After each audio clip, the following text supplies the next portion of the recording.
Welcome to our channel. Today we how to authorize beneficiary nominations on Schwab. Quick tutorial step by step. To authorize beneficiary nominations on Schwab, start by logging into your Schwab account. Once logged in, navigate to the Accounts tab on the top menu. From the drop-down menu, select Account Details. Next, look for the Beneficiaries section within your account details. Click on Edit next to the beneficiary information. Here, you can add or modify your existing beneficiaries. If you're adding a new beneficiary, enter their full name and relationship to you. You will need to provide their social security number and date of birth. Ensure you check any applicable boxes to indicate whether they will receive a specific percentage or a fixed amount. After entering all necessary information, review it carefully for accuracy. Once confirmed, look for the Authorize button at the bottom of the page. Click Authorize to proceed with your beneficiary nominations. You might be prompted to review your changes one last time. Finally, submit your nominations to officially authorize the beneficiaries. If the page does not load, refresh the browser or try again in a private or incognito window. Make sure you are using the correct email address, then retype it carefully to avoid small typos.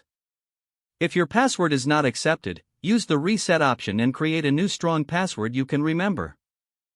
Check your spam folder for verification or security emails, then complete any requested confirmation steps. Enable two-factor authentication if available to improve account security and reduce unauthorized access risk. After signing in, review your profile details so your contact information and settings are accurate and current. If you see an error message, note it down and try again after restarting your device and internet connection. Log out when you finish, especially on shared devices, to keep your account and payment information secure. If the page does not load, refresh the browser or try again in a private or incognito window.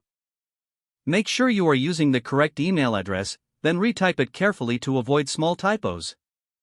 If your password is not accepted, use the reset option and create a new strong password you can remember. Check your spam folder for verification or security emails, then complete any requested confirmation steps. Enable two-factor authentication if available to improve account security and reduce unauthorized access risk. After signing in, review your profile details so your contact information and settings are accurate and current. If you see an error message, note it down and try again after restarting your device and internet connection. Don't forget to like this video and subscribe to our channel for more step-by-step tech guides.